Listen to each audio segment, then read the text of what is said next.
Call to Thursday, July 21st, 2022, Commission meeting to order. Roll call, please, Kathy. Presiding Commissioner Bob Houston. Present. Associate Commissioner District 1, Monty Kisner. Present. Associate Commissioner District 2, John Johnson. Present. Rise for the pledge. I pledge allegiance to the flag of the United States of America and to the republic for which it stands, one nation, under God, indivisible, with liberty and justice for all. Need a motion to accept the agenda as presented? Still moved. Second. All in favor? 3 votes for, 0 against. Need a motion to approve the minutes from July 14th, 2022? So moved. All in favor? 3 votes for, 0 against. Number 6, Cass County Collector's Office requesting disbursement of 2021 tax sale surplus monies, certificate of purchase number 21-03, tax sale number 10, taxpayer Dennis Barnes, amount $5,947.24, payable to Brian Carey. Need a motion? So moved. Second. Chris? Good afternoon. Mr. Carey is a frequent bidder at our sale, and he's a great bidder, but I'm very pleased that Mr. Barnes is able to redeem. He's had a tough year personally. We've been in very close contact with Mr. Barnes over the last 11 months, and by the grace of God, he got his money put together, so I'm happy about this one. Good. Any questions, John? No. Thank you, Chris. Thank you. All in favor? 3 votes for, 0 against.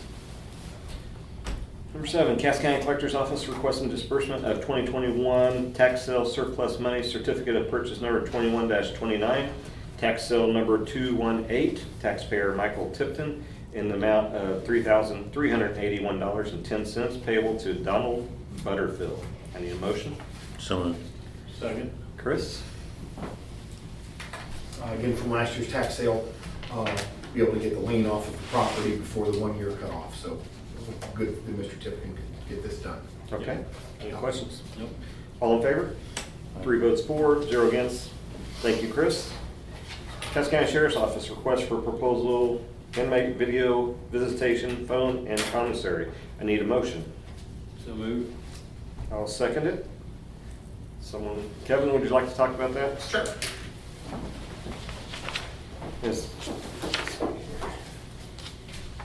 So with the commissary, we're trying to get it up to date, and we're also including in there the inmate communication, phones, and a big seller to that. We're trying to get, again, our equipment we've been asking for. We've been having equipment failures over there on the vendor's part, and we're just trying to get updated equipment to predictions. So this will be put out to bid? Yes. Are there several companies? I mean, I'm just. Yes. Is there? Okay. Yes, and that's our goal, is to get in contact with as many as possible to see if they can get the best service that we can get, not only for the inmates, but for staff working, so. Okay. So you're just looking for approval, put it out for bid? Yes. Okay. Under section E, it says Cass County requires an inmate calling solution which shall include, without limitation, collect prepaid cards, paperless debit interface with the commissary provider, and international collect calling to Mexico, free calling to specific services, and free visitation phones. Can you talk to me about that? We're trying to cap it and make sure there's limits on, they can't make the international calls. The county's not responsible for those if they do make them. Okay, but it does say Cass County requires an inmate calling solution, and included in that is the international calling to Go back and Mexico. review that. And make sure. That allows them to make international calls at their cost. So if you're from Mexico, you should be able to call your family at home in Mexico. Collect. Collect at your own expense. Oh. It doesn't come back to us. We don't pay anything for phones. Any other questions? Motion on this yet? Need a motion to approve the request for a proposal, inmate video visitation phone commissary. We did the motion, didn't we, Kate? Oh, we did. All in favor? 3 votes for, 0 against. That's mine. Cass County Sheriff's Office request for proposal, inmate food services and management of kitchen 2023. Need a motion? So moved. I'll second it. Kevin, you're back up. Okay, so right now with the environment going around us, this contract has already expired. We're trying again to get the We're doing a run-on one now, or a continuance one. But with the environment, with the economy and stuff, food service, it is skyrocketing for the products alone. This will be our second increase from the company that we currently have. We've already done 15 cents per tray per meal. Now they're wanting to raise it another 41 cents per tray per meal. That's gonna raise it to approximately 70,000. $76,000 a year increase without any cost. So, With your current provider? yes. And they also wanted us to be responsible for all the trays, cups, forks, any of the equipment that the inmates are using when they're having their meals. So again, it is quite an increase, so trying to get it updated. If companies are losing, we want to try to be the best that we can, so. You want to go out to bid to find a cheaper company? Yes, well, or better services for what we're getting, so. Right. Are there several companies, because I don't know. Yes, there is, yes. When was this bid out before? It's been 2, 3, Uh, 4 years ago, maybe? 3. 3 years ago? Yes. Okay, yeah, okay. And that's one of our other points is, we want to go out and bid more often on these. Yeah. To be the best stewards of taxpayer money, and get the best deal we can. Yeah. And make the companies compete. They get too complacent, and we want to keep putting them out to bid. Yeah, once they sign, they don't want to come back Yeah. and fix equipment that's theirs, so. yeah. That's kind of my questioning there, maybe it is time for this. Who's our provider right now? For the kitchen that's consolidated, food services. So, but yes, there's numerous ones. And again, we want to get it out to as many as we can so we can get the best services. And your goal is to get the best deal for the Cass County taxpayer? Yes. Any other questions? Nope. Thank you, Kevin, I appreciate it. All in favor? Aye. 3 votes for, 0 against. Cass County Sheriff's Office, I&J pod expansion. I need a motion, I guess. It's kind of vague on here, Ben, can you explain it before you get a motion on here? So we're doing the jail build out of those 2 pods. We're middle of construction right now. And CI3 does all the cameras back there and the intercoms. And so they're a follow-up to it because they're not part of the build out. They're our technology company. So they gave us a quote. They did a walkthrough, gave us a quote. This is how much it's going to cost to have the cameras and the intercom buttons installed that go with our system that we have. And they are the only provider. They are the for only that. one. You're already under contract with them for the services they provide. This is just the additional that it's going to cost to upfit those 2 blocks with the cameras and the intercoms. Yeah, it's not like you can go use a different No. vendor for this. So for those 2 new pods that we're building out, Yep. so you can house more inmates, Yep, with the existing provider, it's the $46,077.98. correct. And this is what we did with the last remodel build out, is the construction company comes in, does their part, and then the technology comes in after, Right. and the intercoms and the cameras, so. Steve, this can be paid with the ARPA funds. As long as it's part of the jail build out. It is. Yeah. Okay, any other questions?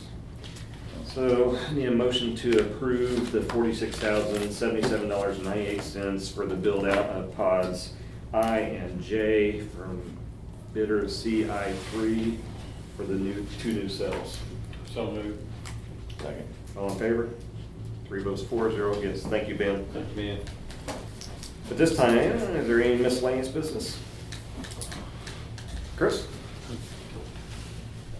Good afternoon again. I wanted to give the commission an update on the tax sale. So today, in the Times and Tribune newspaper, 170 properties have been listed that are 2 or more years delinquent. And right now, as it stands, we will take those to the north steps of the courthouse on Monday, the 22nd of August. No doubt, with a newspaper ad of that size, you all may get some questions, and feel free to direct them to me, but it's 2 or more years delinquent. That's why they're subject to this sale. They can certainly remove themselves from this sale if they came in and at least paid one of those years off. We are actively now going to be contacting each one of these households. Many of these folks are deceased, so we're trying to find next of kin, children, grandchildren. We will be contracting with a private investigator to help us where we can't find any information at all. I've got to find kids, somebody, grandkids, nieces, nephews. And then Lieutenant Barber will take our team out on the 4th or 5th of August. And for those folks that we have not found, that we can't find an heir, a child, we will place large signs in their yard, letting folks know that it is subject to sale. That does help us find somebody. We usually get a phone call, and we're told about an aunt or a cousin in another state. So that's really the process. It's a long process. This is the largest number of properties we've had on the sale this late in the process, I think ever. There are different names. Some folks are, and I say this respectfully, some folks are unfortunately in this position, it seems like every year, and they're always a year or two behind.